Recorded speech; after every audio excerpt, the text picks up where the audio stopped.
This is the Average Guy Network, and you have found Home Gadget Geeks show number 250, recorded on February 25th, 2016. Here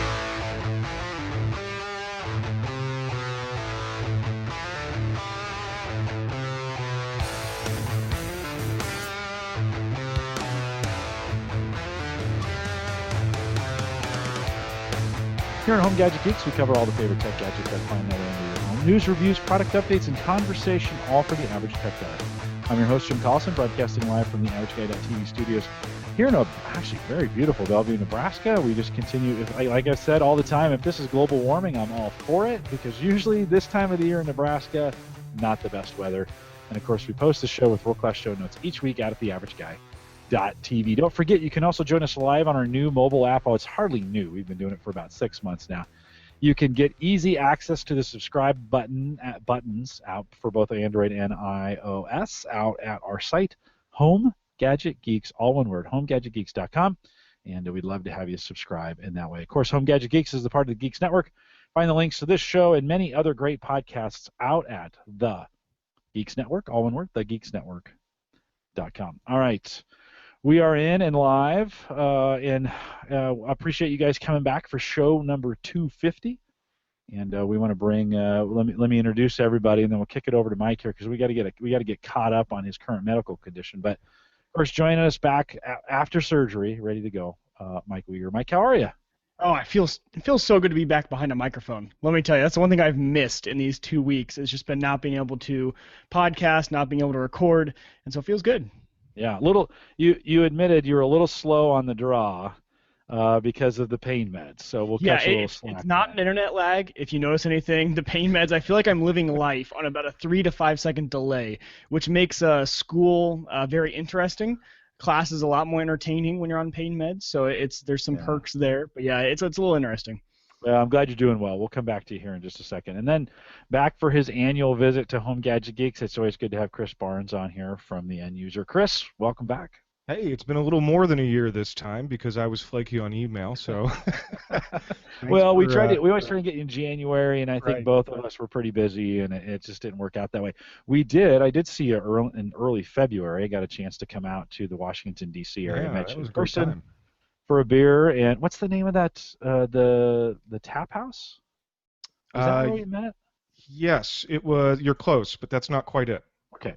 I don't know. I'd have to look it up. It's okay. Now. not very far from where I was staying, and it was nice to kind of get outside of my circle. That was a new place for me, and I got outside of my circle of restaurants there in the DC area. Good to spend some time with you. Enjoyed it, so thanks for doing that. Yeah, no problem.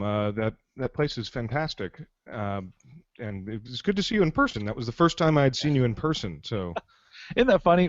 I've had you on a couple times, and we've known each other for a couple years, off and on the shows, and yet it's that first time in person, that three-dimensional kind of like, oh, that's what you really look like. So it's always good to have you. So thanks for meeting me when we were in DC. We've tried that a couple times and just haven't been able to pull it off, and so we finally happened to be the first time it worked out. So yeah, thanks for doing that. Well, hang tight, Chris, for 1 second. We've got some tech stuff to cover. I want to come back to Mike Weger, and we don't always spend a lot of time talking about personal stuff, but when a host goes down, you gotta and there's probably a little bit of tech that went on here. So, Mike, give us the scoop. Give us the quick scoop. How in the hell did you break your ankle on the trampoline? Well, some college buddies and I decided, to take a break from our traditional, Saturday night routine. We're like, hey, you know what sounds fun? Let's go jump on some trampolines.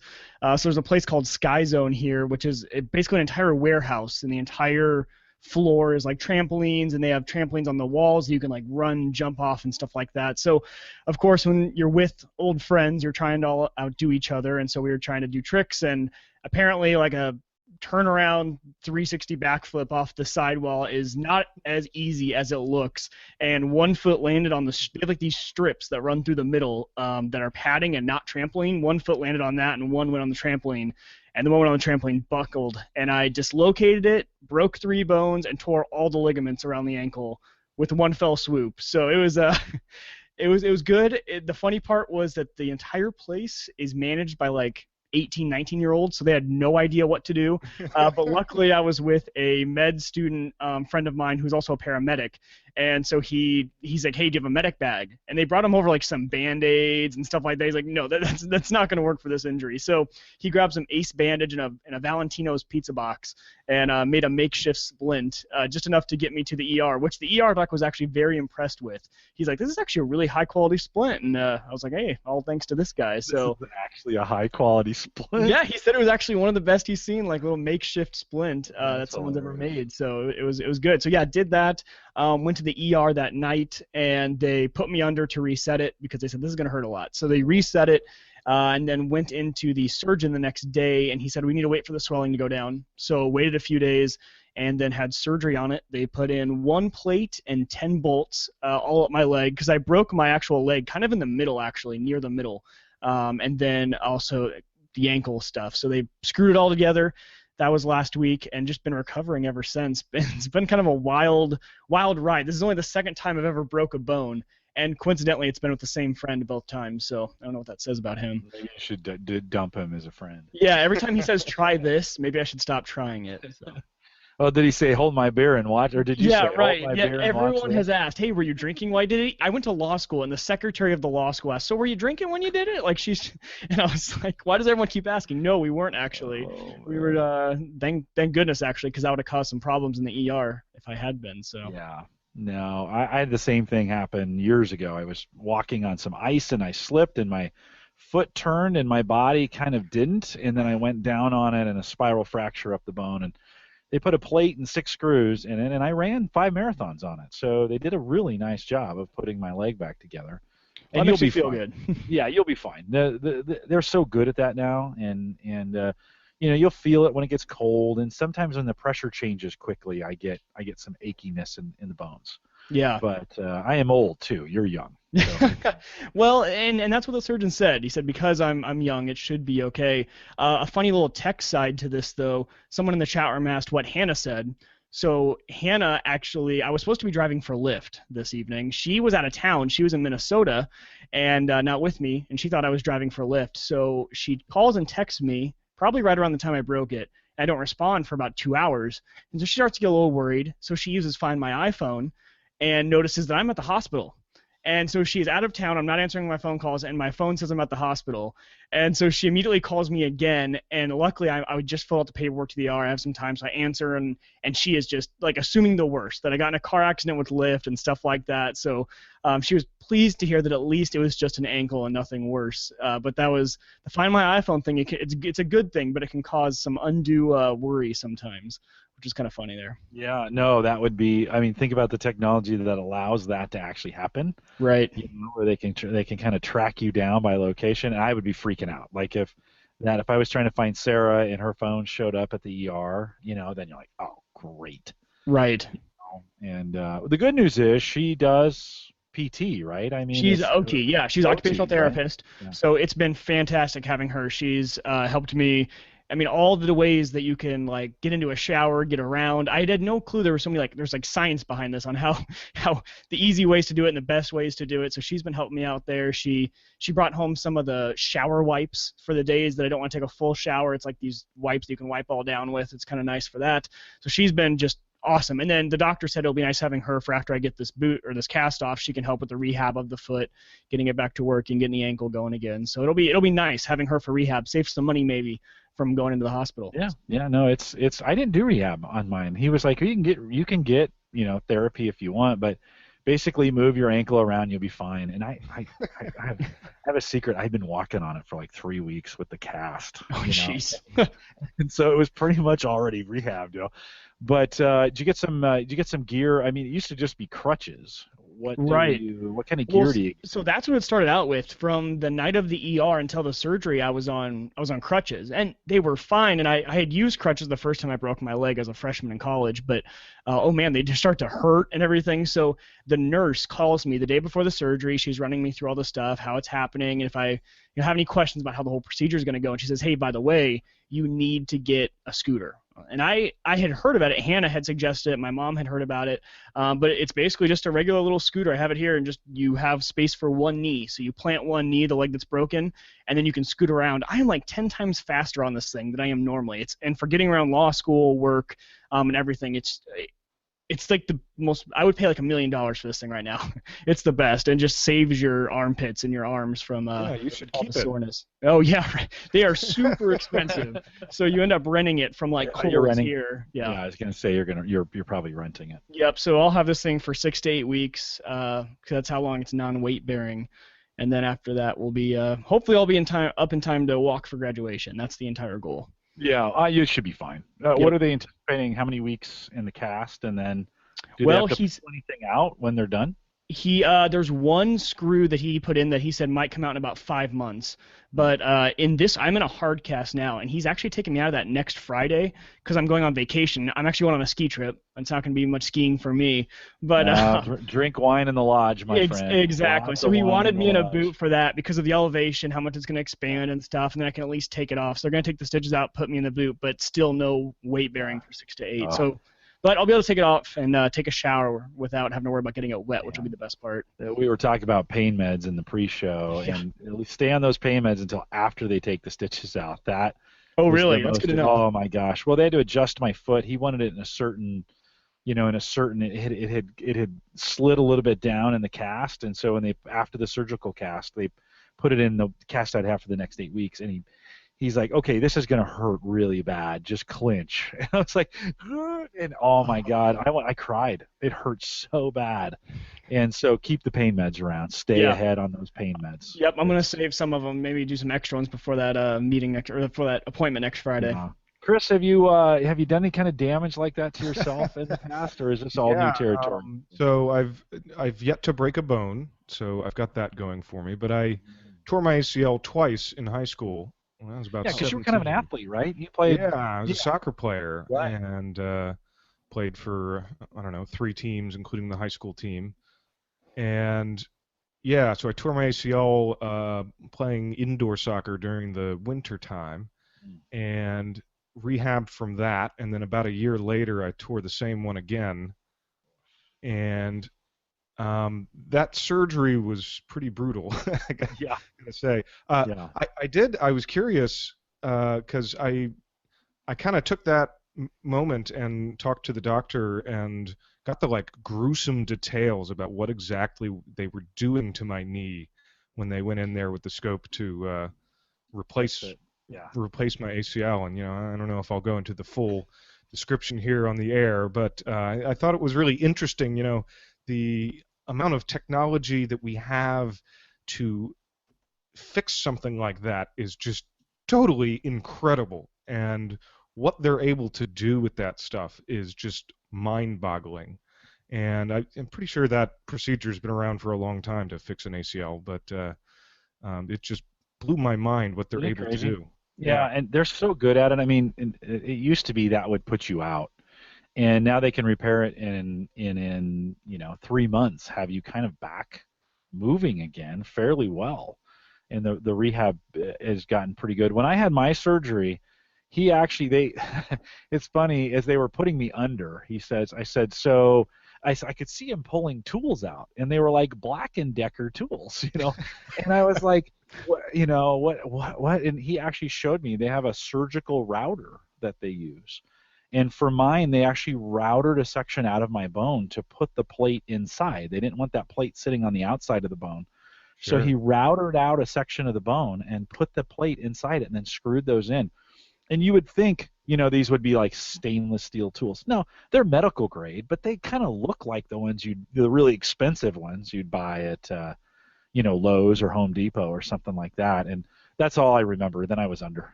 I was out after that. I don't remember a thing. But you're right. The technology is pretty amazing. Mike, did you get a chance to see any technology in your surgery when you had it? Well, I mean, just the crazy part for me was that they actually let my buddy. So my buddy who was with me when it happened, who splinted it, went with the ER, and in the ER and for my surgery, the surgeons let him shadow. So as a med student, they let him go in there, scrub in, and be part of the surgery. Which I don't know if you want. I don't know if they want your best friend who actually was with you and said, hey, try this. He's actually in the surgery room. He's in surgeon gear. He's ready to go. The surgeon was explaining everything to him, like having him, watch it and everything like that. So he was explaining to me all the different stuff that he does and just all the different equipment. And it was fascinating to kind of hear all the different ways they do things and how it all works and how they spread apart your muscles and everything like that. But the anesthesiologist was kind of the coolest part, the technology there of just how many, I guess not technology, but the science behind all the different ways they can do things. If I wanted to block, I don't know, I think it's like a nerve block is what they call it. They could have done that, and I wouldn't have felt anything below my knee for about 24 hours. But then I didn't go with that because I'm like, well, I kind of just want to know what the pain's gonna be like right off the bat. I'll deal with it because it's gonna wear off in 24 hours anyway. So I didn't end up doing that, but. All the different things they can do, and it's been a long time since I've had an X-ray. I didn't know if these things are portable now. I was just in a regular doctor's room at the ER. They wheel this thing in. They all stand outside the room and press a button like I'm gonna blow up, and then they come back in and it's like this portable little machine, and it was pretty cool. I like how, and the image just shows up right away for him, and my buddy was taking pictures of it on his phone, and it was cool. That's where I think X-ray technology's gotten in. All those are digital prints now, and so they just run in, and I mean, there's no film anymore. It's 100% digital, and pretty cool that they can do a lot of that stuff and do it pretty remotely. I mean, it's funny that you say they kind of get around the wall, like the wall is going to stop those X-rays from getting to them. Yeah, right. Unless they're lined with lead or painted with lead or something. But it makes them feel better. It makes them feel better. They do that at the dentist too, and you're like, I don't know if that wall is going to really stop that much, but right. Okay. Yeah, I put 2 pictures in the chat of the ankle if people want to see it, and it's kind of interesting just how they go in and what it all looks like, but kind of fun. Yeah, Tony is saying medical imagery nowadays is very, very cool, and I'd have to agree. Even the fact as we're looking at this picture of yours with the, with those things and the plates and the screws and all that other stuff, you think, wow, that is in your leg, right? And what's crazy is that's in my leg too, and I've run 5 marathons on it. And you're like, you would think that would just shred everything in there. And how that body just adapts to those things is crazy. Yeah, I've never had any problem with it, and so they're so good. Here's a good one. The ACL surgery, they replaced your ACL with something from somewhere. In the first time I did it, it was my own hamstring. They harvested a hamstring of mine and made it into a new ACL for me. And then the second time was a cadaver's patella tendon. But what's really cool is that they take this thing that is a tendon and they put it inside where the ligament should be, and eventually over time your body grows blood vessels through the new ligament, as it were, even though it's not a ligament. And then so your body literally just says, okay, I guess that's fine, and co-opts the whatever they put there and actually makes it into a ligament. That's a technology that's going to be fun to see in the next few years. Is all that sort of thing. And we've talked about that previously on the show. Those sort of things are going to be able to do. Well, the nanotechnologies that's coming to, and I think, it'll get really good on the healing side, right? I mean, I think there'll be some things that they'll be able to deliver direct medicine or whatever, chemicals, whatever it needs to be, right to the spot and get those things to heal faster as well as keep infection down. I don't know if we run the risk of infections like we used to, but it does seem like we're getting smaller and better, and those surgeries are less invasive. How many openings do you have, Mike, on your leg? How many? Where did they? Just one or? 2, because on my right side it's long. I mean, it is a good 6 to 7 inches long. On the left side it's only 2 inches because they had to go back in on my ankle on the other side. Yeah. But for my buddy who had hip surgery, he has 2 tiny little things. They needed to go out and scrape stuff out. So 2 tiny little holes, one on each hip. And just insane. Yeah, it's the hole for the camera, right? The arthroscope. Yes, that's what it was. Yep. Yeah. One they go in with the tools, and the other's the camera, right? And I think actually it's just one hole for both. Really? I don't know. Maybe I could be wrong on that. It might be one for each. But yeah, it's a cool world. Drashna says hypo. Like on Star Trek, and you were healed. Kind of that deal. But no, good to catch up, Mike. We're glad that at least you're doing well and you're back in the saddle. Yeah. And doing stuff. And thanks for letting us talk a little bit little bit about it. It's not it. Oh, listen, I feel your pain, man. I still remember that. And Chris, you probably, as you think about the pain you went through in your knee twice with that, you kind of probably remember the pain associated with it. And it's Oh not yeah, fun. never forget No. it. Well, and the one thing I was going to mention real quick is the one piece of technology that's helped me out the most that I didn't even think about was my Apple Watch. So just having all of that communication when you can't get up easily and go grab your phone if you left it somewhere, if it's in a bag, or even in school, if I don't have my bag with me, if it's over on my scooter, by the door, being able to do everything from the phone, watch, being able to answer the phone and everything like that, plus track the heartbeat, which I forgot to do, but what I wanted to do was I wanted to wear it during my surgery and start like a workout mode during the surgery and see what my heart was doing and how it would track throughout that whole thing. But I've used the heart rate monitor just to see, how it's been doing with, keeping up and if I'm actually exerting more energy now when I'm trying to get up and do things. So it's been a lot of fun to use that. But just as far as, mobility goes, the watch being always with you and always on your wrist, I don't carry my phone around my apartment anymore because I can't, because I have two hands on the scooter and a lot of times my gym shorts don't have pockets. So I'm just using my watch for absolutely everything now. Yeah. Well, that's worked out for you. I mean, that's a nice. I couldn't have done all of that off the band. I don't have the phone capabilities on the Right. band and some of those. I've got some limited text messaging and some of those kinds of things. So maybe for injuries, Apple Watch wins. Yeah, I don't know. I think it's pretty awesome. It does definitely help out a lot. Yeah. No. Good to hear. Chris, let's catch up with a little bit with you. Since we haven't seen you in a year, things at the End User Podcast still going okay? You guys are still staying after it over there? We're still we're on kind of a hiatus right now. We haven't podcasted in a little bit of time now. So also I know Taylor has had some less time recently. Just life been crazy and that kind of thing. And no, I don't know what that is like at all, Chris.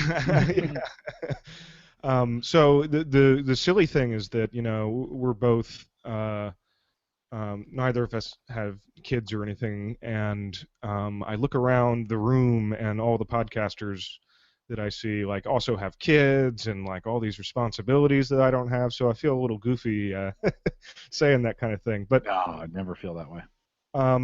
So we've taken a little bit of a hiatus from that, but the two other podcasts over on the DMZ are still going quite strong. Richard Gunther over on his home automation podcast, Home On, is still going gangbusters. He's been pretty successful with that, and they've put out a lot of good shows. It's a good show. He does a nice job. He does a very, very professional job there, and home automation has turned out to be quite the hot topic. Yeah, he picked it at the. Richard's a smart guy, so he knows. He saw that coming a long time ago, and we talked to him about that. I think 2 meetups ago. So a year and some change. They were just getting going, I think, on Right. Home On. And he's just he kind of saw it coming. I think we all have kind of seen it coming, but he jumped on it. He just does a really nice. He gets down to the point. He edits nicely, which not everything makes the show, and so he spends some time editing it. So that's a good deal. Are you guys have you come? Are you gonna have a comeback date at all, or you just kind of put it on temporary hiatus? So we're just kind of on temporary hiatus. I'm not. Neither of us are entirely sure where we want to go with that, especially now that time is kind of at a premium. So, if that changes, we'll obviously let people know. Yeah. Well, I know some of our listeners are also end user listeners. I know we share all those. We share all of these podcasts together. Quite a few folks, yeah. Yeah, so they'll be glad to hear you on here. And of course, that's one of those crazy things as a podcaster. You get these are your babies, right? This is Yes. Each one of these is you're like, and it's sometimes you have to make. I mean, I can't. There have been many times with Home Gadget Geeks when I've been like, should I just kind of wrap this thing up? I mean, TV shows have seasons, right? And all but a few, no, actually every single one, with the exception of The Simpsons, makes it maybe about 10 seasons, and then they're like, or Stargate, we as podcasters kind of think this has to go on forever sometimes, and maybe it doesn't, right? I mean, maybe wrapping things up and calling it good sometimes is not a bad idea. We don't get a movie at the end. We don't get a movie deal, do we? No, and maybe that's what we need sometimes is just that big show at the end and kind of wrap it up. But it's one of those things that it's a I understand the dilemma of like, well, do we come Yeah. back? Do we do something different? How do you end a show? We talk a lot about that on Ask the Podcast Coach. On Saturday mornings I do this show, and it's a hot topic because how do you most just fade off, right? They just kind of fade Yeah, off into the they call it sunset. pod fading, right? You just Right. fade off into the sunset, and Yeah. Well, I well, really well. like what Serial is doing, right? They have this notion of seasons, and I feel like a lot of podcasts. It depends on what you're doing, right? It doesn't really make sense to have a season of news, right? Like CNN doesn't do seasons, right? Right. But I think that's a really good idea to break up a podcast into digestible chunks. And then, after every chunk, you could kind of assess where you're at and, perhaps get some more inspiration and Yeah. whatever and change the format a little bit. We've done that a few times as well. Just got tired of what we were doing and then just switched the format up entirely. Yeah. I think it's good. I brought after we had you on the show last year, I brought Mike Weger, to join me. We'd had Christian and Andrew before that, and we'd gone back and forth on hosts. And Mike breathed a little bit of new life back in. He brought the Apple stuff, and then actually he started taking on some of the Windows stuff, which was kind of crazy. He had been a complete Mac guy, and then we started influencing him in bad ways, and so I that's have a been. server rack now. Like, what is filled with more non-Apple components than Apple components, which I never thought would happen. Yeah, so it's kind of fun. Sometimes you just got to mix things up. So we'll hope for the best, Chris, whatever you're doing out there with end user, and I think all the listeners understand. Let's get into some gadgets. You have recently, when you and I were talking, you've recently purchased a new TV, and TVs are. It's just not like you go to Best Buy and just buy a TV anymore. I mean, that's a big deal. The prices aren't the big deal. It's everything that comes with it, right? And so talk a little bit about what you got and why you got it. Right. Okay. So just a little preamble. I got a new job and I got a signing bonus from the recruiting company that I used to find that new job. Right. So I figured, you know what, it's the era of 4K and it's time, and I'm just gonna, drop a wad of cash and get a new TV. And then I had to convince my wife that 60 inches was not ridiculous. And it's turned out actually that story has a happy ending. She has gotten used to the 60-inch TV. That's what we got, was 60 inches. And I think that at least has been okay, although she was quite reticent at first to get such a big honking TV in our little 1,000-square-foot apartment, right? Yeah, it's like one room. Yeah. Well, it's 2 and 3 if you count the kitchen, I guess. Yeah, right. Yeah. Well, no, I meant the TV takes up like Oh, one. yes. It is. One. Yeah, it's a pretty big. I mean, it's a pretty big TV. Yeah, it's the living room. So anyway, I decided to get a TV, and I'd kind of been waiting for them to go up on the deals sites. Some of these best of I don't know, what is that, 2014, I guess, 4K TVs, something like that. And I saw a bunch of TVs go up on Woot and got the Vizio M60C3. And so that's a 60-inch 4K TV. Now, I'm not able to use the 4K functionality of it quite yet because, A, my receiver doesn't do 4K, and B, there's really nothing out there that's 4K currently. So at least for the moment, 1080p, that's fine. So if somebody's asking what the viewing distance is, I don't know, it's 8 feet maybe, something like that. It's funny, Chris, how you say, it's just so we're just using 1080p. It wasn't that long ago, right? 1080p was like sweet, and now it's kind of, well, I mean, it's okay. Yeah, now my phone is 1080p. Right. There are phones that are way more than that. Exactly. And what the latest generation of iMac is up to some variation of 5K. I forget exactly what the aspect ratio is. But the biggest thing that I'm noticing is not necessarily the bigness of it or the fact that it's 4K, even though I wouldn't notice that anyway, I suppose.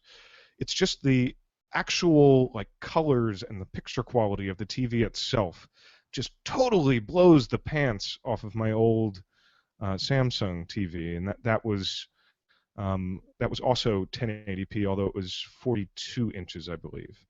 So it's unbelievable to me how much the black levels have gotten so much blacker.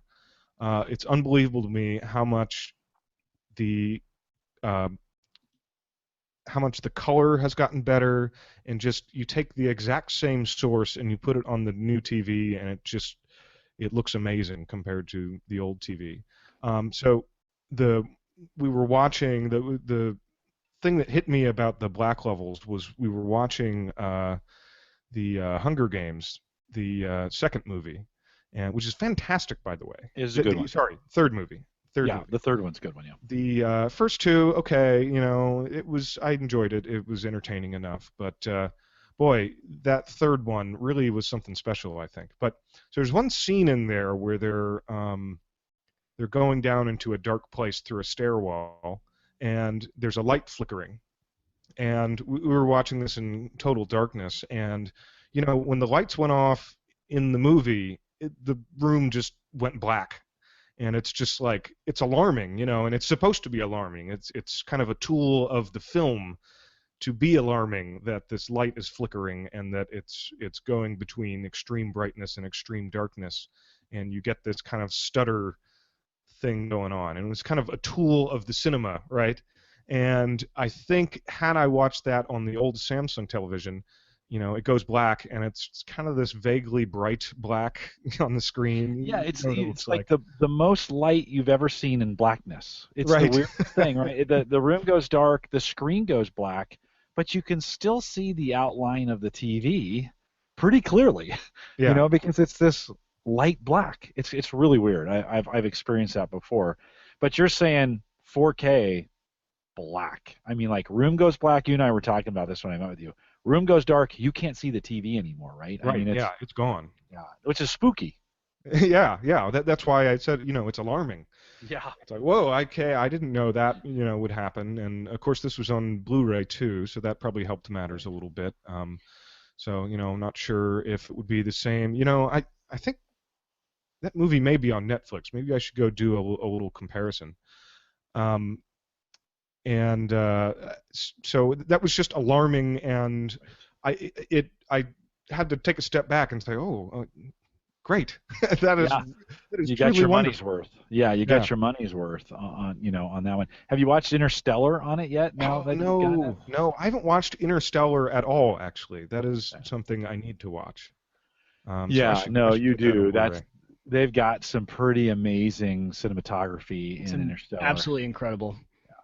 Yeah, no, I think you'll like it. So it's on Amazon Prime Video, I think, or it was. Yeah, it's actually free on Prime. Yeah, right now. Yep. Oh, but that's the kind of movie I'm getting a Blu-ray for. Yeah, that's true. That's true. There are some movies, okay, fine, but that's definitely one in the category of, this is like a thing that will demo my home theater, right? No, right on. And that's another reason. Oh, go ahead, sorry. No, go ahead, Mike. Well, that was one reason I was surprised the Xbox One didn't set up themselves to be able to do 4K. It's kind of your box. It's newer. It's going to be the box that they probably don't have another box for, I'd say, at least another 4 or 5 years, if they do the same thing they did with the 360. And that's where I was stuck when I bought my new TV was, okay, 4K or non-4K.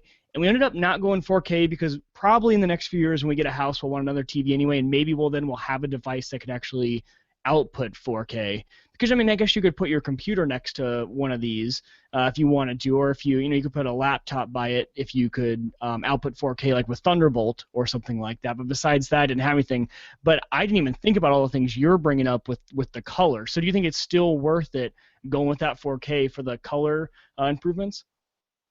Oh yeah, because the TVs that aren't 4K, 4K is not going to change that aspect of things. So if you're getting a new TV and you think that you're going to get a 4K TV, in the next 3, 4, 5 years or whatever, it's still probably worth an upgrade. Okay. And TVs are so cheap these days; it's incredible. So I mentioned the Vizio we got off of Woot, and granted it's Woot, so it's going to be cheaper and it comes with 0 warranty, but that's kind of something that I accepted. And like, if it breaks, I'm going to rip it open and like replace capacitors or something. That's something I am okay with, and it's not something, if my parents were buying a TV, I would not advise that, but at least for me, that's fine. And How much but was yeah. it on Woot? Oh, so yes, that's what I was trying to get at. Is it was $950. Oh, wow. Yeah. And So, what was the model again? They're asking in the chat room. What was the model? Vizio M60C3 is the model number, and that's considered a budget 4K TV. But it's been pretty great so far, and like I said, we're not actually getting 4K out of it even still. So if you've got a really old TV and you get a chance to upgrade even at 1080p, if you think your upgrade path will take you to 4K in the future, it's still probably a pretty good idea.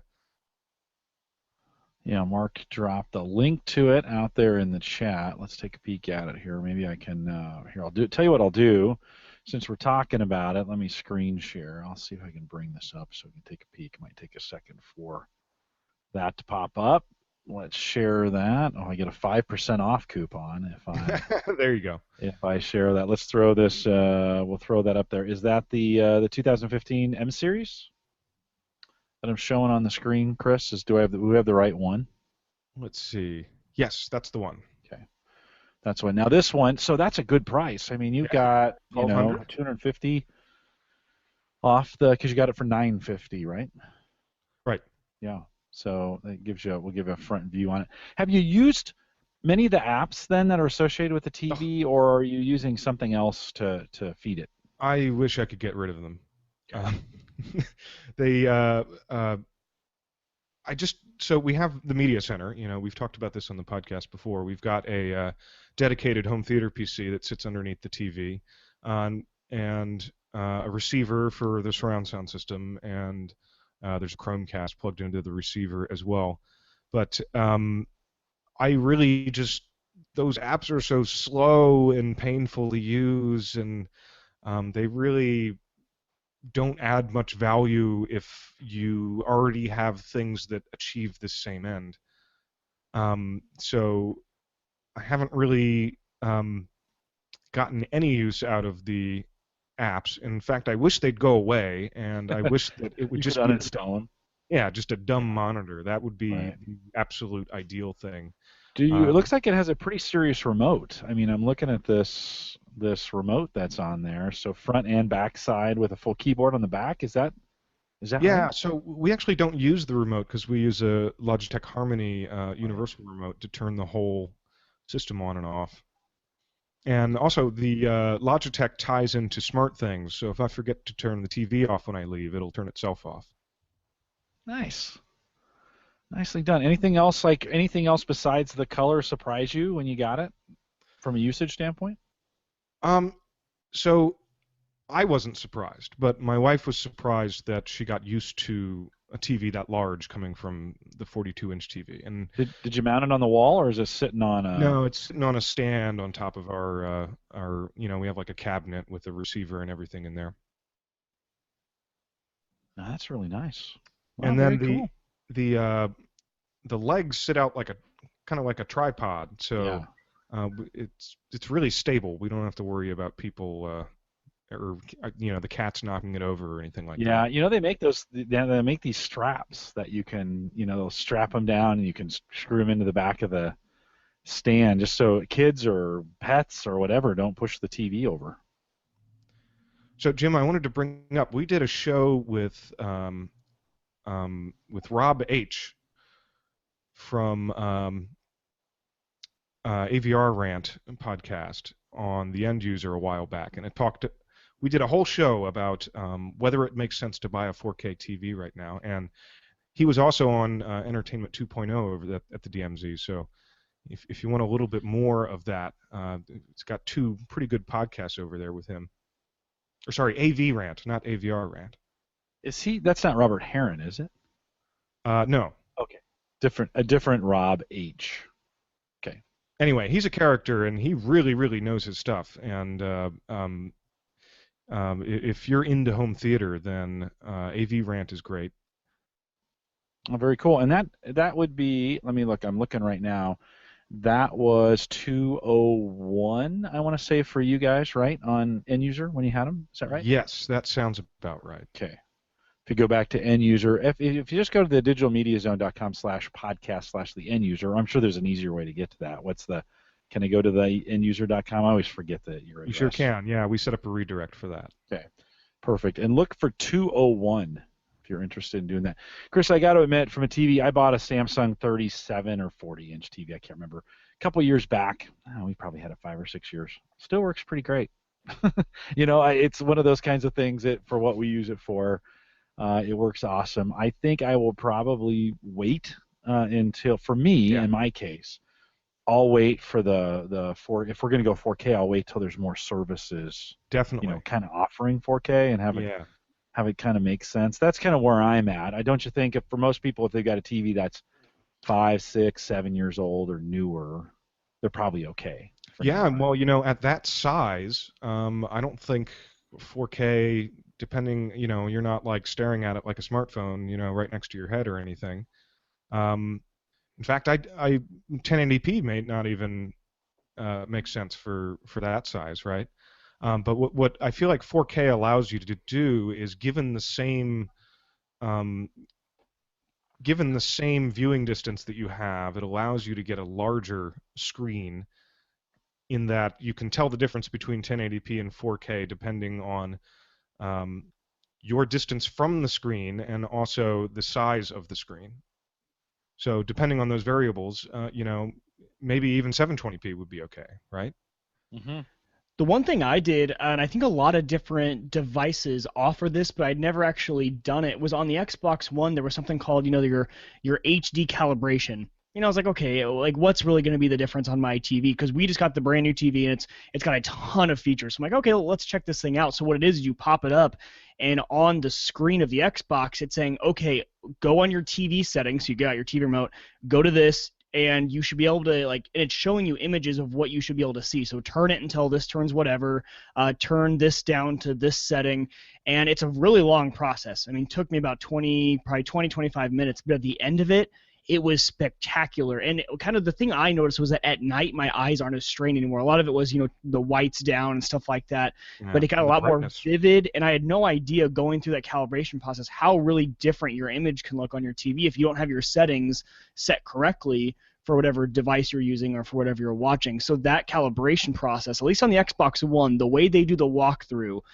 is extremely easy, and at the end I was really glad I did it. And most TVs will save those settings to that HDMI port. So as long as you're using the same HDMI port each time for that device, those are the settings that are going to be used. So kind of nice there. That's a really good point. When you first get a TV, the first thing you should do is turn off whatever version they have called sport mode, right? Yeah. That makes things look like a reality TV show or a soap opera or something. And calibrate it like you said, at least even if you don't go really serious with the calibration, you probably want to at least turn the brightness down, right? Because when those things roll off the show floor or whatever, they're designed to grab you by the neck and shake you, and they're turned up all the way bright, and they're just ridiculous looking. It's to look wow when they're up on the wall at the Best Buy. So when you walk in there, you're like, oh man, look at just how vivid these things are and bright they are. Yeah, you're like, oh, that one's brighter. So yeah, exactly. I'll buy that one, I guess. Yeah. Yep. Isn't that funny? They tune them all for the showroom wall just to make sure they look, that one they pull out of the box looks great, and at least it looks great in the in the store, competing with all the fluorescent lights and everything else that they got to be in there. But you get it home, and you have a much softer environment in your home theater area, generally for most people in their home theater area. So pretty cool. Chris, when we think about home automation, we talked a bunch about your home automation the last time you were on, but anything new that you've been messing around with recently in the last 3 to 6 months that you've found pretty interesting? So not a lot new, but I did find something really, really interesting that, with my system. And for those people who haven't listened to that podcast a year ago or so. I've got a SmartThings system set up in my apartment, so um,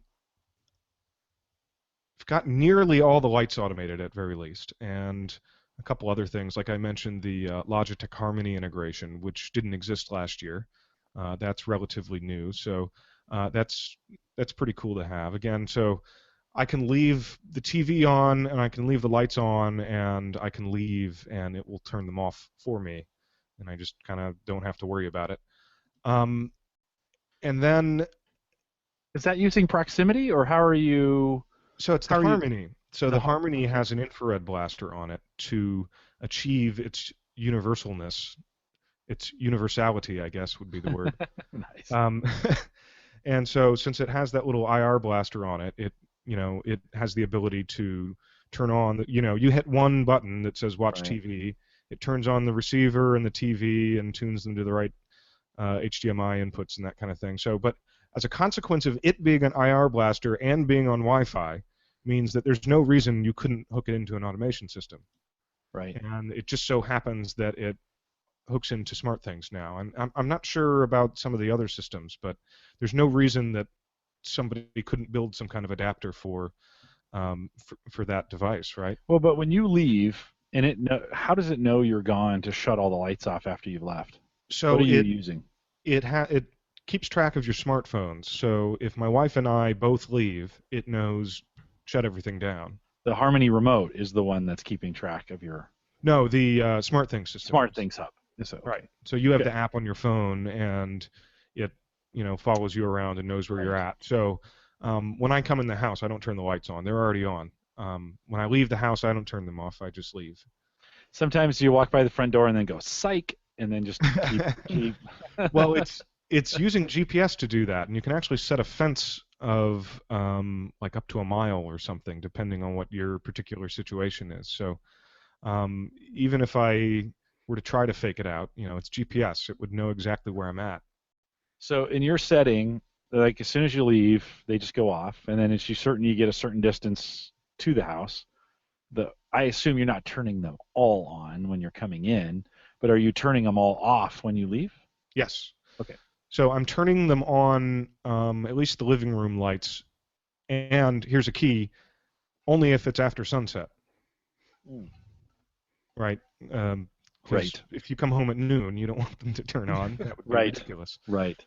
Yeah, so it's keeping track of time, and it's saying, hey, after a certain time, at dusk, certain time, turn these on. And I imagine you could say, you could even have it just turn on your entry light Yes. from that point, just get you in the house. And then, so are you using, I can't remember, are you using Echo at all to control anything? So yes, although I wasn't last year, the Echo is a new addition, and we've put that found a permanent place in the kitchen, it seems, up on some high shelf.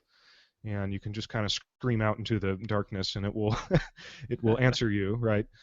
So listen to some podcasts on the Echo. It's not so great for music. That speaker isn't so great. Richard really likes the Echo though. Lately, Richard Gunther over there at Home On, he wasn't. I think early he wasn't as impressed, but I was just listening to the most recent one, and he talks. He's kind of coming over to the dark side on the Echo, and likes kind of all the integrations that go with it. So we like it. We like the music part of it. I mean, it's not the greatest speaker, but for a kitchen, we put it in the corner. Good enough. Oftentimes for what we're trying to do. So yeah. And for podcasts, really good enough. I mean, for voice content, it's absolutely fine. Yeah, I've gotten addicted to the sports flash briefing that's on there, where you can really tune that thing in, and I can get ESPN sports update. Just hey, play my sports flash briefing. It'll just play ESPN's morning or afternoon updates, and pretty handy. It also do scores for you, which during the fantasy football season, we had a league here.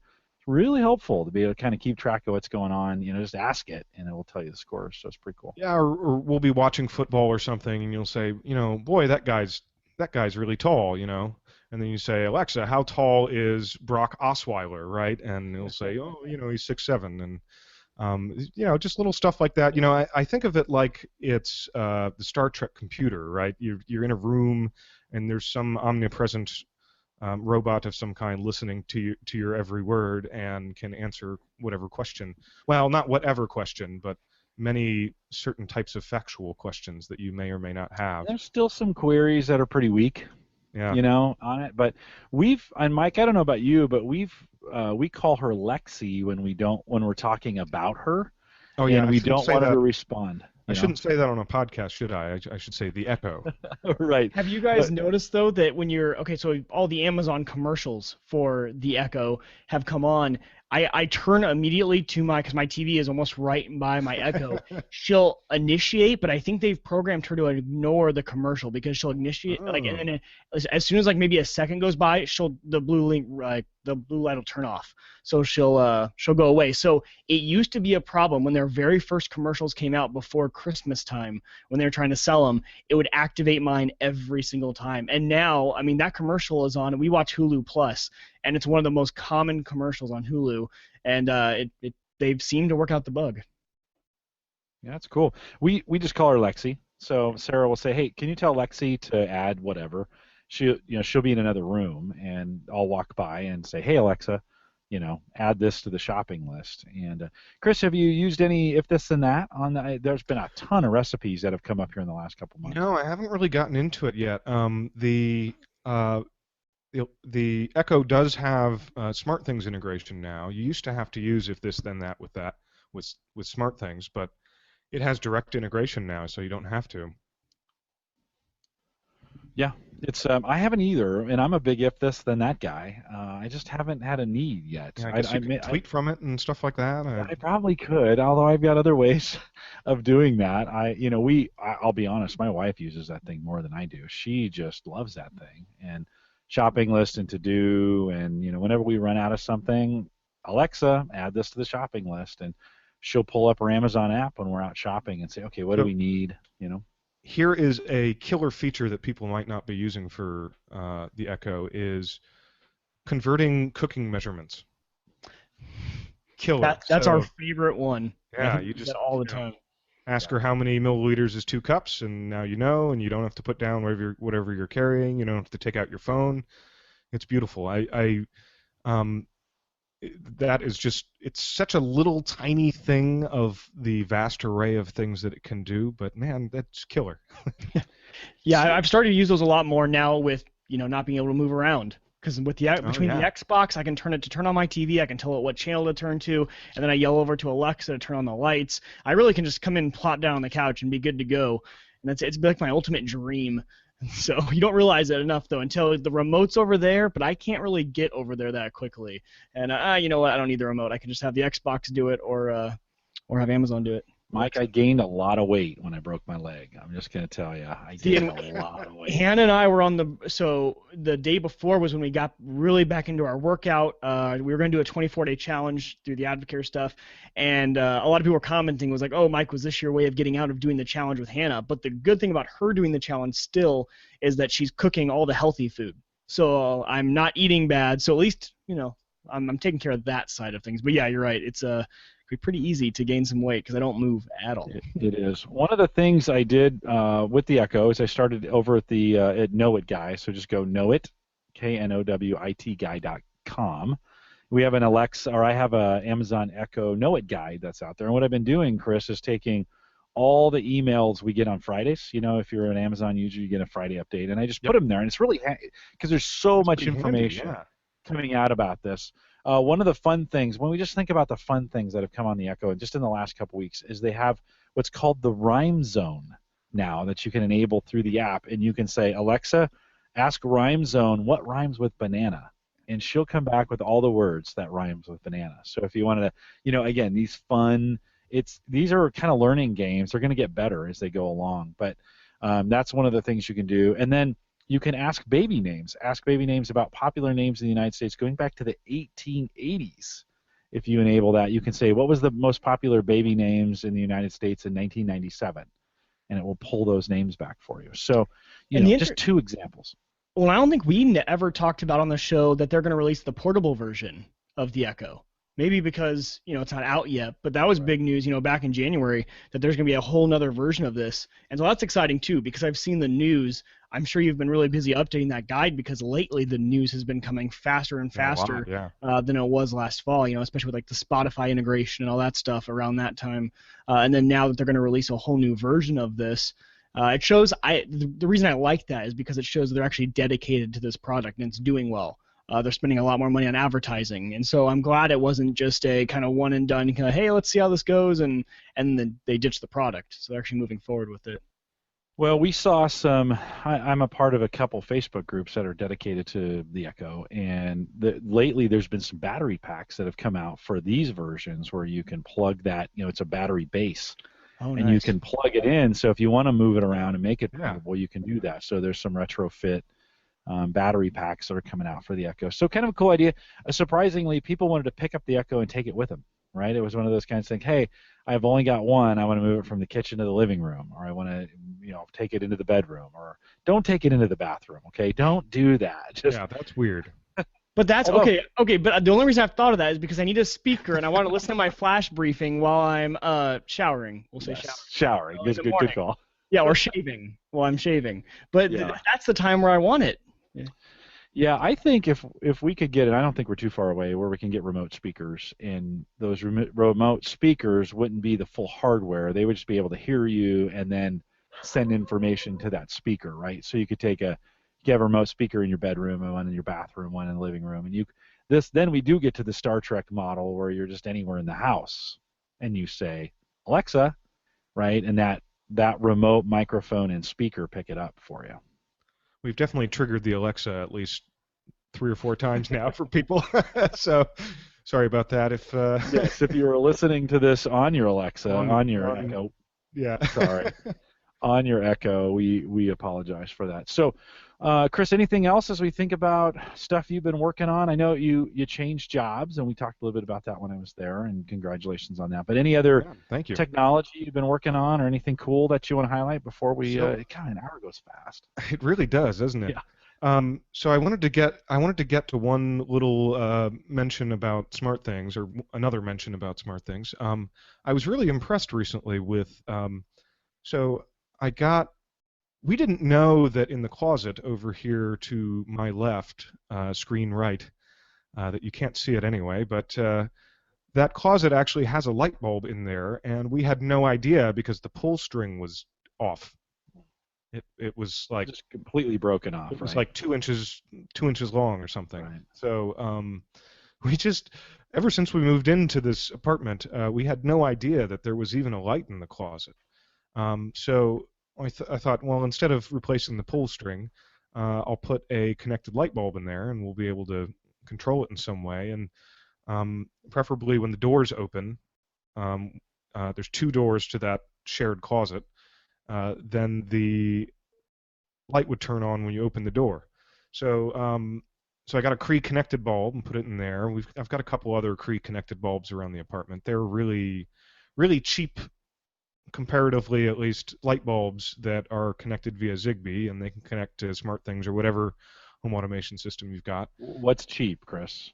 So depending on when you get it, it can be anywhere from like 10 to 30 or 35 bucks. For whatever reason, it's fluctuated a lot. So next time I see it go down, the lowest I ever saw it was 10. Yeah, that would be pretty cheap. That'd be half the price. I think of the Philips bulbs start about 20, I think, as they're starting for just the regular white light bulbs. So anyway, I hooked that up in the light bulb outlet up there, and we got a couple new open-close sensors and put them on the closet doors. And then when I went to set it up with SmartThings, I realized that it couldn't quite do exactly what I wanted it to do. So you think about it, when you want the light to turn on, it's when either door opens, and when you want it to turn off, it's when both close, or both return to a state of closed. And so actually that turned out to be fairly complicated, I couldn't get SmartThings to do that. So I thought, okay, I stumbled across somebody who was doing something with the so-called SmartThings IDE, which is where you can actually get in there and just write some code. They use some, and you know, I'm a developer, so I'm comfortable with that. Some other people may not be, but it's simple enough that you could copy and paste some code in there and be comfortable doing that, even as a not developer.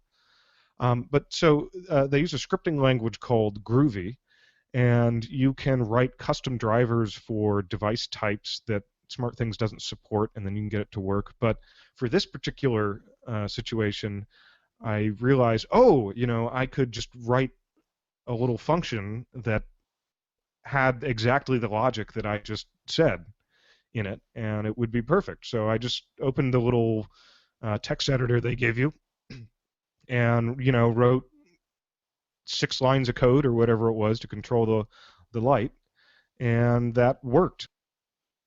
Sure. Well, I just wanted to kind of show you what this looks like. So this is just a little text editor, and um, you have all of the sensors here you can see.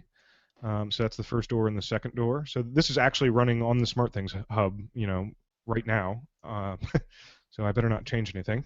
And you've declared those somewhere. Have you declared those devices? Right. So these are the this is just the syntax for declaring an input. So these are the 2 doors, and this is the 1 light in the closet. And then down here you subscribe to the doors contact event, and it will run this function when this happens. And so then this logic is the thing that actually turns the light on and off. You see there's the light.on that I mentioned during the show.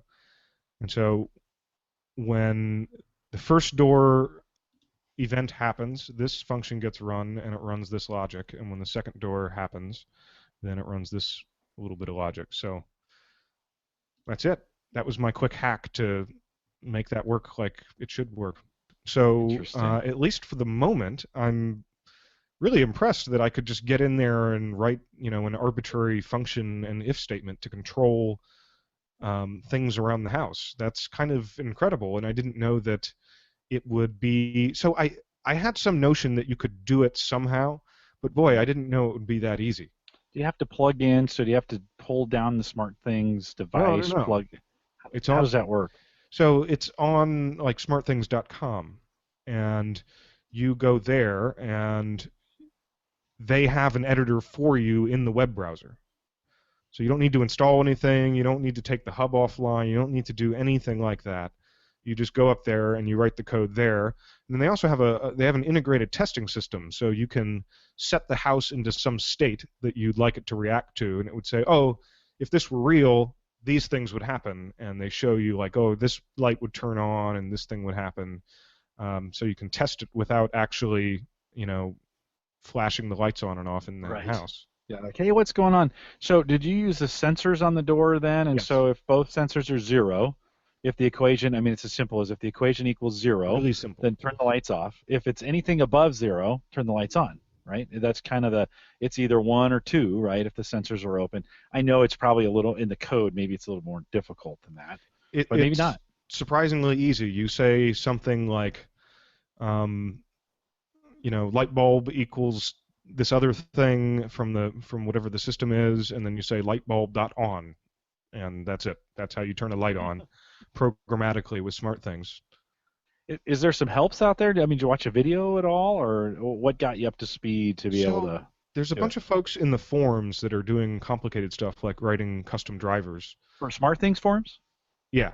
Okay. So there are people out there who are doing some pretty crazy things with it, but to do something as simple as what I'm talking about, it was not a lot of effort. But no, you know, I don't really know. I kind of stumbled across the fact that that was even possible. So yeah, I didn't watch any videos or anything. Once I saw the way the API looked, I thought, oh, okay, I can do that.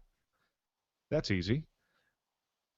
And then it was just pretty much logic after that, right? I mean, it's pretty much just kind of like, okay, because the code works the same, and just putting logic in there. So that's pretty cool. That's really cool because that allows you to extend some of the functionality and it's all web-based. Right, and it's all web-based, so you don't need to install anything or anything like that. No worry about somebody hacking in on that thing? Oh, that's a constant worry, and there are some things you can do to isolate the SmartThings network. I haven't done that just because I think it's I don't know, it's a lot of burden Yeah. to put it on like a separate VLAN or something like that, and so I don't know. I'm not too worried about it. They do have they have the ability to update the hub. So if there was some really critical vulnerability, they could fix it. And by the way, I am absolutely sure there is currently a critical vulnerability, right? That's just how software works. Like, I Right. know it's there. It's just that nobody knows about it yet. Right. It's inherent in the system, right? Right, exactly. It only means it hasn't. It's not if. It's when somebody finds. Yes, exactly. That's just the way software is. Unfortunately, I wish it weren't. Right. And there are a lot of things we could do to help that situation, but at least for the moment, that's just, the ability to auto-update is about the best thing we could do. Right. Well, Chris, thanks for coming on tonight. Stay around. Can you hang out for a little bit of post-show? Yeah. Would that be all right? Okay. Absolutely, yes. We'll have you a little bit around. One of the things that I've been working on lately, just as we kind of go out here, is I installed, and I know this isn't anything new, but it's this application called Flux, F.LUX. Oh, yeah. Have you heard of that? Great. Right? My kids, this was all the rage a couple months ago, and I didn't even pay any attention to it. And I don't know what got me thinking. Mike Uyghur, you know what I'm talking about? Flux. Have you tried this? Okay, so basically, there's a lot of blue light in what we look at, and of course we stare at this in our screens. We stare at this stuff all the time, and it keeps you awake. And so there's this thing like if you if you reduce that, you don't have as much trouble going to bed at night if you've been staring at a computer screen. So Flux, it's F.LUX. So I installed it, and it takes, as the sun goes down, it starts taking all the blue light out of your monitor. So the other night, right now, you guys are a little orange. I'm just going to say, you got to be careful because it doesn't give you true representation, right? As I look at you guys on these monitors, you're a little orange. Yeah, that's just my spray tan. Sorry about that. There you go. As I look at I don't have it on the server, and so as I'm looking at that screen right now, that still has blue. So the other night I'm down here, and again, my kids have been doing this for a while. I just kind of caught on to it. So I was working on these two screens for a while. The blue, most of the blue, heavy blue being removed. And then I fired up the server, and oh my gosh, I thought I had broken the server. It was so blue. And that just kind of shows you how your eyes get used to. You're staring at this for a while. This is normal. This is the way it always looks. But because I'd been looking at these Flux monitors, or these Flux induced monitors, when I looked at the actual screen, I thought, oh my gosh, did something come loose? Did I, because it was just so blue. Chris, have you messed around with Flux at all? I haven't used it in some years. That thing is old as dirt. Yeah. It's been around for a long time now. I did use it sometime in college at some point, but I haven't used it in recent times here. Yeah, available for Windows. And Mac. Yeah, it's cross-platform. And I think it was originally on Mac, I think, to start with. Maybe not. I could be wrong on that. But it's just interesting. It was this thing kind of makes its way around.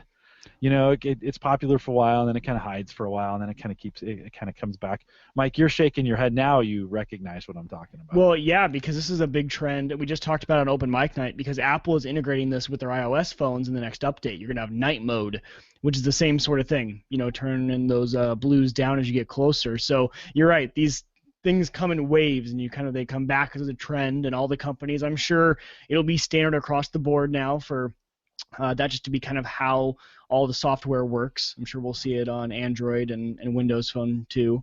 And it's kind of cool though. I can't wait to try it. I'm going to wait and try it with the phone first because I'm not in front of my computers too often anymore, especially at nighttime. I'm in front of my phone or my television mainly. So. Yeah, Drashna seems to think Windows was first, and that's very possible. I don't know. I know I'm last. Like, I was probably the last person on the planet to actually use this thing. And I'd heard about it, and I'd come out. I remember I'd come out, and I'd look. One of the kids would be playing a game, and their monitor would be this color, and I was like, oh, that's kind of interesting. And I've heard about this for the last couple years of this blue light phenomena keeping us awake and stuff like that. And I guess just all the conditions were right. And there was a link somewhere, maybe in an article I was reading, and I clicked on it, installed it. It just works. It's interesting. So if you haven't tried it yet, if you're a listener to the show, you haven't tried it yet, love your feedback on it. And you can send those to Jim@theaverageguy.tv. Mike, anything else before I wrap it? No, that seems to be it. All right, pretty cool. Well, we'll remind you if you have any questions, comments, contributions. I mentioned that. Contact me. Always send me an email, jim@theaverageguy.tv. Find me on Twitter @jcollison. Most of you know that by now. We'll let you know the AverageGuy.tv platform, both web and media hosting, powered by Maple Grove Partners. Get secure, reliable, high-speed hosting from people you know and trust. Of course, you know we're hosted here, the AverageGuy.tv hosted here.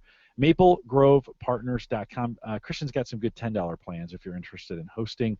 And I'll even cover some podcasting. So I want to thank Roger out there at WLMN Radio.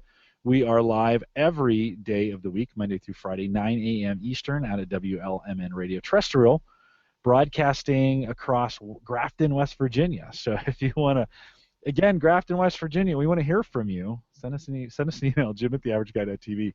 I'm beginning to think, Mike, maybe nobody lives in Grafton, West Virginia. I know it's very small, but yeah, we're gonna hear from someone soon. I'm sure. I want to hear. I want to hear from them.